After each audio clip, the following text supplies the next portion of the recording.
It is a lot of work, but it's something I've been doing my whole life. Like, if it's not track and field, I was training for triathlons. If it wasn't triathlons, I was training for road races and 5Ks and bicycle races. And it's just, I'm always happiest when I'm training for something. And I just like to see how fast I can get as I age. It's fun to see if you can keep getting faster as a master. Women's running.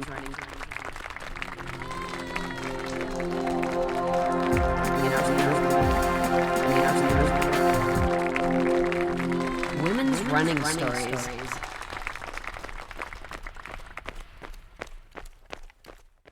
I am Sue McDonald, mother of three, and I love to run in circles.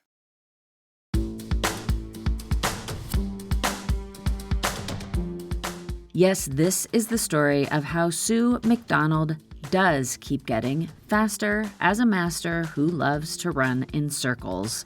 And in fact, her speed and racing ability was so stellar this year that she was just announced as the 2023 USATF Masters Track and Field Athlete of the Year. A huge congratulations to Sue. But before we hear more from Sue, I want to welcome you to Women's Running Stories. This is the podcast where I share stories told by women about their running experiences. I am Cherie Louise Turner. I am your host and producer. And this podcast is a proud member of the Evergreen Network of Podcasts. There's another show in the network that I know you'll really enjoy, and that is Hear Her Sports. It is hosted by my good friend Elizabeth Emery, and every other Thursday, Elizabeth publishes a conversation that she has had with an incredible female athlete or another woman in the sports space. And I always learn so much in these conversations, even when Elizabeth is interviewing people who I'm not particularly familiar with or I don't know their sport very well. I feel like I get so much insight into what makes them so passionate about what they're doing and how they do the incredible things that they do. In particular, there was a great episode recently with hammer thrower Janae Casanovoid, and I'll be honest, I didn't know anything about the hammer throw before I listened to this episode, and I wasn't familiar with Janae. But now I have a much better appreciation for that event, and I'm really excited to see what comes next for Janae. She is an international competitor, and her descriptions of the technique that she uses for the hammer throw and just the kind of training that she puts in to be able to do what she does, it's fascinating. And yeah, I'm excited to watch how her career unfolds going forward, especially as we're going into an Olympic year. So check out Hear Her Sports. Again, episodes come out every other Thursday, and you can learn more at hearhersports.com, which of course I will link to in the show notes. All right, now on to Sue's story. As you'll hear, Sue McDonald has been a competitive masters racer for many years, and in fact, she's been an athlete for most of her life. But 2023 has really been something special for her. She set 9 world records. And, well, I'm going to let her tell you what those events were. Yes. Indoors, 800 and 1500. Outdoors, 300 hurdles, 400, 800, 1500 mile, 3000 steeplechase, heptathlon. Yeah, pretty incredible, right? One thing to note here before we get into this story is that Sue started her record-setting quest earlier this year in March of 2023 at the Masters Indoor World Championships in Poland. During that event, Sue turned 60, which meant she had a whole new realm of world records to chase. So yeah, this is the story of what went into Sue McDonald's preparation so that she was ready to add her name to the record books in the Women's Masters 60 to 64 age category, or the W60 as she calls it. All right, let's get to it. Here is Sue McDonald to start things off with a bit of background on her athletic career. Back in college, I was recruited as a heptathlete, and then I became, a pretty good high jumper. So And by the time I was a senior in college, I got mononucleosis, and I was kind of forced to back off on training for all the other events of the heptathlon, but stuck with the high jump and continued to excel in that. After college, I did compete at a high level in the open high jump and tried to make the Olympic trials in '88. Failed to make the Olympic trials. But after that is when I started to have fun with things like road racing, 5Ks, 10Ks, triathlons, triathlon relays, bicycle racing. And I did that just throughout the years. I would do some track meets if there was one locally or in LA, which is about an hour and a half from me here in Santa Barbara. So I would see a meet and, sometimes I'll go, "Oh, let me see what I can do," so I'll go do an 800 or I'll do the high jump, come back and pole vault. So those were all sporadic. I didn't do any training for those. But then, yes, it was the high jump when I was about to turn 50. I saw what the American record was for the 50 to 54 age group, and I thought, "Hey, I think I could do that." I did break the American record. I didn't get the world record, which was really what I wanted. But I did go to the World Championships in France in 2015. Unfortunately, in May, before the championships, I was high jumping in a meet and I tore my hip labrum during the plant phase of the high jump. Didn't really know it was torn, I just knew it hurt. And so I got some help with my chiropractor, Benjamin Holt, and he got me, I was able to compete in the high jump at the World Championships, and I got second. But it was very difficult. I couldn't train like I would normally train. Basically, I would have to probably jump like every 2 weeks. But yeah, so that went well. I think I didn't jump my PR, my master's PR, but I did do well enough to get the silver. After that hip injury, Sue changed her focus, and for a time, she went in a whole new direction. I actually did the Boston Marathon before I got into training for master's track and field and running.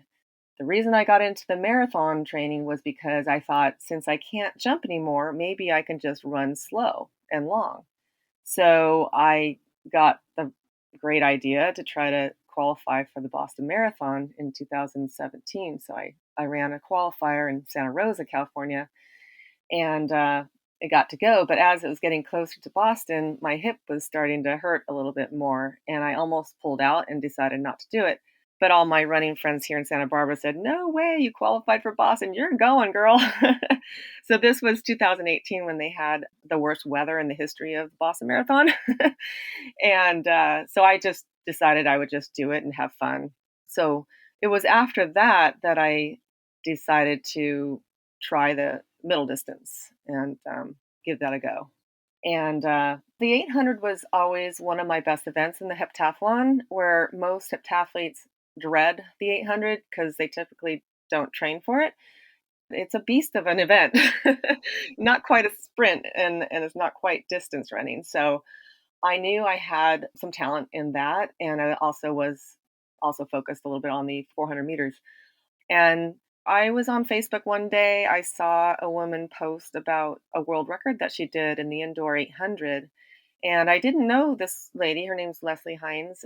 But I was just cheering her on and, commenting like, congratulations. And, oh, that's really exciting. And I'm actually going to be starting to train for the 800 also. And she said, "Oh, well, do you have a coach? Because my husband's a really great coach." Sue was new to Masters track running, so she followed up on the suggestion to work with Leslie's husband and coach, Tom. I really didn't know what was good or what was not good in terms of times. So when they had me do a time trial in the 800 and 400, they were really impressed. I'm like, "Really? Like, this is fast for my age?" And, because I'm kind of comparing them to when I was younger, because that was the last time I did it was probably 20 years earlier. So I thought, "Oh, okay, this is apparently fast." And so, we trained a little bit and fine tuned everything. And I think my first meet, I broke the American record in the 800. And then at nationals a month later, I broke both the 4 and the 8 American records at nationals. So yeah, I think I found my niche. Sue ended up working with Tom, who was based in Atlanta, Georgia, for the next several years. But coming into 2023, a casual encounter with legendary coach Terry Howell opened the door to a support system that was much closer to home for Sue. Well, Terry and I are basically neighbors. He lives probably half a mile away, but we've run into each other in the running circles for the last 20 years. And he's always been a coach that everyone knows, and he usually just has a small group of people or individuals that he's been coaching.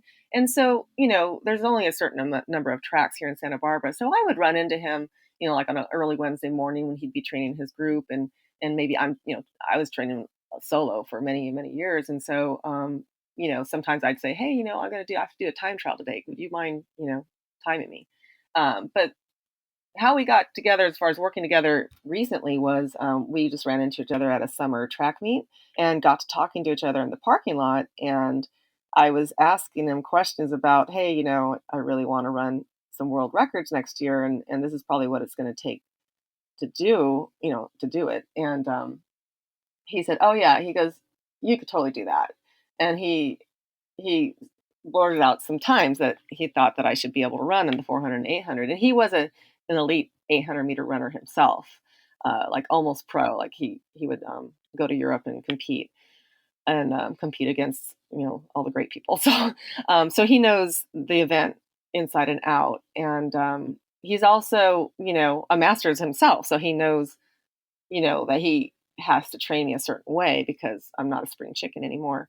So we decided we would just chat on the phone and talk further about the possibility of working together. And so that went well, and we decided to give it a go. And we just had to start off real easy because the previous year I had just focused on the 400, and so I did not have any aerobic base. I just was a sprinter, so we had to build the base from nothing. So he just kind of took me along very slowly and cautiously. And what I liked about him was that he really, really gave me confidence. One thing he said to me in our little talk was, I'm not going to make you do anything that I don't believe you can do. So I know that in practice, anything he gives to me, he really seriously believes I can do, meet those times or, you know, do what he has set forth for me to do. And so far, he's been right. So Terry became Sue's coach, and the two set out to get her into record setting condition. When considering Sue's age, the tact was to mitigate damaging impact without compromising training. Yeah, I think the main difference is I cross train twice a week. So I work out every day, but 2 of those days are on my bike. I have a Nordic track bike at home. So there's 2 days during that week that I don't pound my legs by running on the ground. And then when I do run, I either run on the track twice a week or I make sure I run on dirt. I don't run on pavement or asphalt. So I think that really helps save my hip and my legs and my knees, all the joints. But yeah, the cross training I think really helps keeping my mileage low, or at least for now, it's pretty low. I think maybe up to like 25 miles a week. In addition to being thoughtful about adjusting for the changes that come with aging, Sue also focused on mastering the basics of healthy, productive training. Well, I do take about half an hour to warm up, and I don't warm up like your typical middle distance would warm up. Typically they would run, maybe a mile or two, or a mile and a half, jogging, and then they would maybe do some stretches or dynamics and get right into their session. But I jog just a little bit, like maybe 5 minutes, and then I do these strides, which are called fresh runs, and I'll do like 10 of them for both warm up and cool down. And they're about 3K pace, so not too fast and not too slow.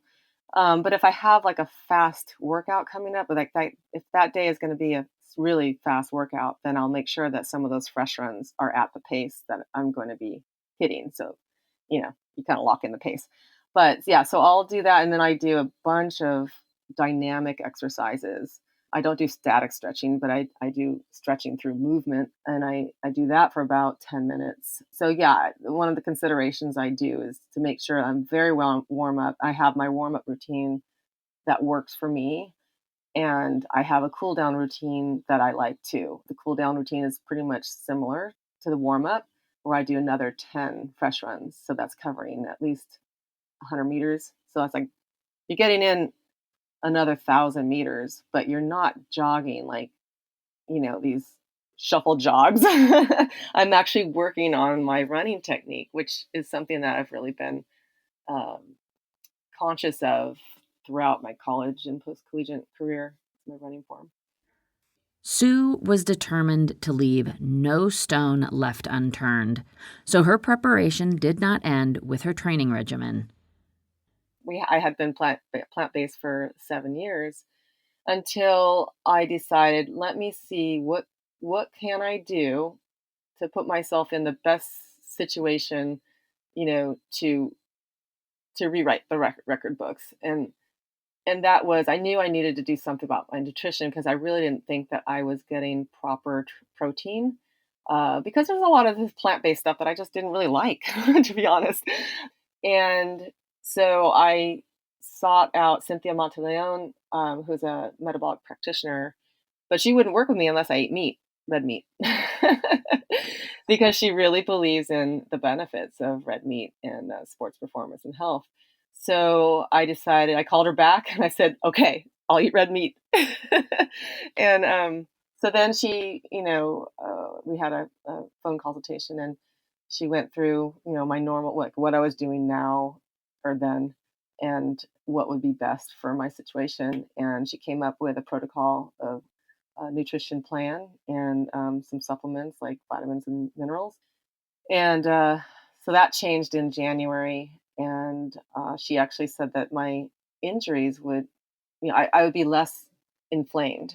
And everything just started to feel better. I started having more energy, less aches and pains. And it was weird because I I thought, how am I going to eat red meat in the morning before my workout? Like that's what she wanted me to do. I'm like, that's crazy.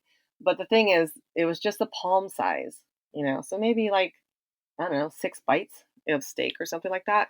And you just have to make sure that you eat it, an hour and a half before you work out. But yeah, so that was a big change there. And I also gave up alcohol at least through Worlds in Poland.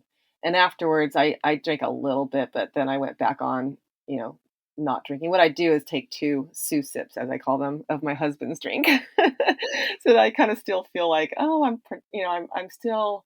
It's not total, quitting, and 2 sips isn't going to be bad for me. So, and then I got more sleep. So the other big change I made was I was probably getting like 4 or 5 hours of sleep, and I increased that to 7 to 8 hours of sleep a night. And you put all those things together, and that was just like the right recipe for me for success. Okay, well, there was one more element to add to this recipe: mental preparation. This is an area that Sue pays a lot of attention to, and she has for many years. When I went to Worlds in 2015, I had to really rely on my mental game because I was injured. I had a torn hip labrum on my plant leg or plant side. So I knew that jumping on that leg would potentially take me out. And so, in high jump is very, very mental. So this is a subject that I've been interested in many, many years. I started back there and I utilized Dr. Patrick Cohn's The Confident Athlete. It's a study on your own type of 2-week program where you go through and it just kind of helps you become more confident, more relaxed, and all that. So I studied that, and that really, really helped me. And I continue to do that, to review it every year, basically. But since then, I've learned other techniques, like more detailed visualization techniques, where I would just lay down for like 30 minutes a day. And I did this religiously going into indoor worlds in Poland. I would spend about 30 minutes a day, lay down on my bed, close my eyes, and just visualize my race, and not just the race itself, but my competitors. I visualized coming into the arena, warming up, I knew exactly what the warm up area looked like because we competed in the same venue in 2019. But yeah, so I visualized everything from start to finish, and that really helped. And I got some help from Sarah Falk Green, who is a sports psychologist and sports performance coach. So she kind of helped me customize my imagery to help me at that particular championships. The other thing I did was I would listen to a sprint hypnosis audio. So I'd plug my headphones in, and the hypnosis would kind of take me into a deep sense of relaxation and also have, kind of take you through your race and provide you with a bunch of mantras to help you with confidence and, feeling like a beast. Oh, breathing techniques totally helped me stay relaxed. If I was, I used to show up to races and get so nervous, I'd have to use the restroom like 5 times in within 5 minutes, and just was, heart rate was racing. And so now I use these simple breathing techniques to just help me calm down and stay relaxed. And sometimes this year, I'd get to the start line and I'm like, oh my God, like I'm too relaxed. Like, sometimes I am, like, way too relaxed, and those are more of the meets where there's not much on the line, you know? But I could definitely tell you that on the starting line in Poland in March, I definitely had to use my breathing techniques to calm me down, as I was pretty hyped up because, that was my moment, like, that was my moment to get my first world record, and so that in itself was nerve-wracking, but I knew I just had to just keep breathing, doing my little breathing techniques to calm myself down because I had both. I had the energy, the nervous energy, but I had the ability to calm that down enough to where I wasn't just like a space cadet. Sue was attending to every facet of life to be at her peak come March. But even with best laid plans, Sue faced an unexpected hurdle. I did have a little hiccup going into March where a few months leading into Worlds, my hip started to hurt again. And I also have an upper hamstring injury that kind of comes back and forth on the same side. And so I luckily got an appointment with David Gray out of David Gray Rehab. He's in Ireland. And we did a Zoom appointment, and he helped me. He gave me 3 different exercises to do religiously for, like, I think I had like 2.5 weeks leading up to the championships. And after about a week of doing those exercises, my pain went away significantly. So I was able to gain a little bit more confidence at that start line because I was in a lot less pain than I had been. So, as a brief recap, Sue had her first record breaking sights set for when she entered this new 60 to 64 age category. And she was ready to get after it quite literally as soon as she crossed into that new age bracket. My main focus this year was the World Masters Athletics Championships indoors in Poland in March. And I was turning 60 on March 29th. And I raced on my birthday. I think I raced the prelims or the semifinals of the 800 on my birthday, and the next day was the finals the day after. So, because my birthday fell in the middle of the championships, I had to compete in the 55 to 59 age category instead of the 60 to 64. So, that meant that I was just trying to get a medal. I was trying to get a world record in the W60 category, but I also wanted to try to get a medal against younger women.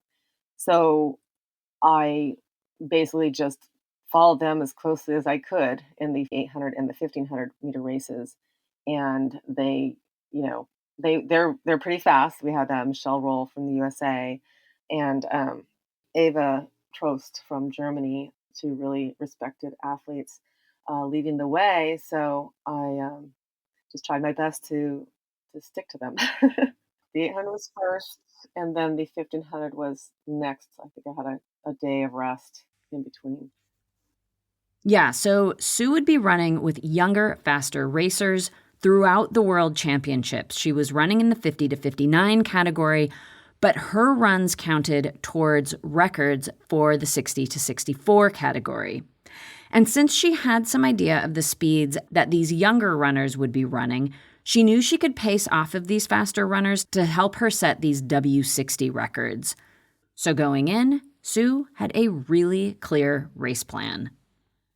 My coach and I we discuss the pace, right? So I know what pace I need to run, and in all my training, we run those paces all the time. So it's just like seared into me. So basically, I do check in with myself, at the various clocks, and make sure that I'm kind of on pace, and then just tucking myself behind someone because I know that I'm running with faster people. So that was the tactic, just like run the pace, tuck in behind someone, and it will take care of itself. Sue was ready. Just one day after turning 60, Sue lined up to add her name to the record books. I had a lot of confidence that I would set the record. If you looked at my training and through my coach Terry Howell, he gives me a lot of confidence, and the way he sets up my workouts, we can tell that I'm fit. Yeah, I won the prelims or the semifinals, so that felt good you know run run according to plan. And we have this really good. I love this. There's one picture of me leading the pack in the semifinals. That's really cool. I wish it was the finals. But anyway, yeah. So the finals, basically, I just tried to not let there be any gaps between me and the front two women. It got a little bit crowded, so a few elbows were thrown, which is the case in indoor races like that. But I made sure that I moved out to the outside so I didn't get boxed in, and I just tried to Velcro myself to the top two ladies, and it worked. I hung in there. She had done it. Sue set the world record in the 800 meters for the women's 60 to 64. And she met her goal of medaling with the younger runners. She got a bronze in the 50 to 59 category. And next up for Sue was the 1500. Well, the 1500, I was a little bit less confident because I believe that was only my third 1500 ever in an individual competition. I did the decathlon in 2021, and there's a 1500 in that. And then I did one other 1500 at the regional worlds in Canada in 2019. So, and I did one more 1500 in Nevada in October, so like a year ago. So I did not have much experience in the 1500 meters, and it's really long. Like I'm basically a 400-meter runner. That's my sweet spot, the 4 and the 8. And to move up to the 15 just seemed daunting. In fact, our training was all geared towards 400 and 800-meter races, and we just kind of knew I could probably run pretty decent in the 1500 based off of that training. Going into this longer distance, Sue's strategy was much the same as it had been going into the 800. Yeah, I mean, basically, I just had to race. If I raced, I'd get the record. That's how it worked. Because I knew what the girls were going to run. I had a pretty good idea of what they were going to run based on their previous times. And although in championships, a lot of times the race tactics take over, right? So, especially in the 1500. But I just knew that the time would be fast enough for a W60 record. So I did just try to race. I did check in with my times, and I realized, at the 2 and the 4 and the 6, I was so excited because I'm like, I'm on pace. I think I was like a second below pace by the time I got to the 600. I'm like, I just need to hang on. I just need to kick it in. Once again, Sue McDonald had made it happen. She set another world record, and this time in an event that she didn't have much experience with. It was, though, likely helpful that Sue is really comfortable mixing things up and trying new disciplines. I think it's, that whole multi-event athlete headspace. I was a heptathlete. I love doing all the different events, and I can do all the different events. I like to vary things up. I don't like to just do the same thing or train for like one or two events. To me, it's kind of boring. So it spices up things. Sue continued to spice up the rest of her season by taking her incredible speed and skill into the outdoor season. One event after another, she set new world record marks in the 400, the 800, the 1500, the mile, the heptathlon, and the 300-meter hurdles. And as a final hurrah, Sue went after one last event. It first happened, I believe, when I was looking at the records. I saw what the record was and I plugged the time into my little converters on my computer because I'm like, oh, what mile pace is that, And when I found out what mile pace it was, I told my husband, and he's like, oh my God, you should do that. You got to do that. Because, if I have the record in the 1500 in the mile and I have the record in the hurdle, so I have experience hurdling and I have experience in that middle distance, you blend those together, what do you get? The steeplechase. And then one of my training partners, she found out the time also for the world record, and she's like, "Oh, Terry, you gotta let her do that."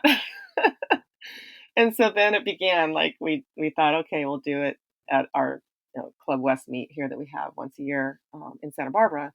And Courtney Barnes was my training partner, and she ran it with me, and it was just very ugly. And this is the one time where it did not go like my visualization. I thought I'd be able to hurdle all of them, like the whole race. And I did for the first 2 laps, I hurdled the barriers. But as I got tired, I was afraid of getting hurt, to be honest. And I would let out a couple of curse words before every barrier, probably the last 2 to 3 laps. And I would almost come to a complete stop and then hop over them. Like I would hurdle them, but I'd almost come to a complete stop so that I would know for sure that I can clear it. I didn't trust myself to attack the hurdles like you're supposed to because I just didn't know. And I didn't know if my hip was going to work or not because sometimes in the past, when my hip gets very fatigued and aggravated, it just shuts off. And if it shuts off, and that's my lead leg, if it shuts off before the barrier, those barriers don't fall over. And I really didn't want to end my season, getting injured so that I'd have to start, rehabbing for 24. So that was how it went. I pretty much did every kind of technique you can do going over the barriers. As ugly as that steeplechase may have been, Sue still managed to set a world record time to finish off this astonishingly successful year. Looking ahead, Sue is focused on the same frame of reference she's always had since she started in the Masters category. I didn't really compare myself to my old self. I just started where I was and just was excited to see where I can go and see how fast I can go as a Masters. And now I feel like, well, I'm running faster now than I was 4 or 5 years ago. And I know I could run faster. So it's just very, very exciting. And Sue has a lot of plans to test her increasing speed. So I would like to see what I could do in an indoor 400. And I would like to lower my records in the 800 and 1500. And I would like to go for the record in the mile indoors. And then outdoors, I want to just keep getting faster. I want to run what Tara and I think I could run. So I'll just keep chasing that.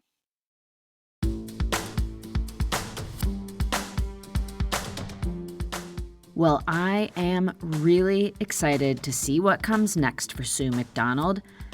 And that does bring us to the end of Sue's story. For now, of course. An enormous congratulations to Sue on a truly phenomenal year. I will certainly be following Sue's running journey going forward, and of course you can too. I will provide links to all the ways you can keep up with Sue in the show notes. And I want to extend a big thank you to Sue for coming on the podcast and sharing her story. Thank you so much, Sue, and very best of luck for everything that you have coming up. I, for one, am totally inspired by what Sue is doing. So that is going to do it for this episode of Women's Running Stories. Thank you so much for listening. I really appreciate you being here, and I would love it if you would rate and review the show. Please also know that I do not create this show all by myself. Cormac O'Regan provides all of the original music for the podcast, and he does that from his studio here in Cork, Ireland. I am Cherie Louise Turner, and I am coming to you from my home closet studio, also in Cork, Ireland. And until next week, I wish you healthy, joyful strides forward. Women's running.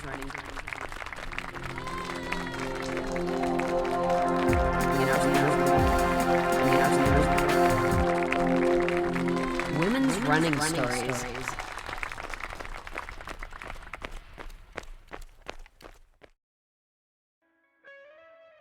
Hear Her Sports is a podcast for everyone who loves stories by and about women striving to improve and make a difference in their lives.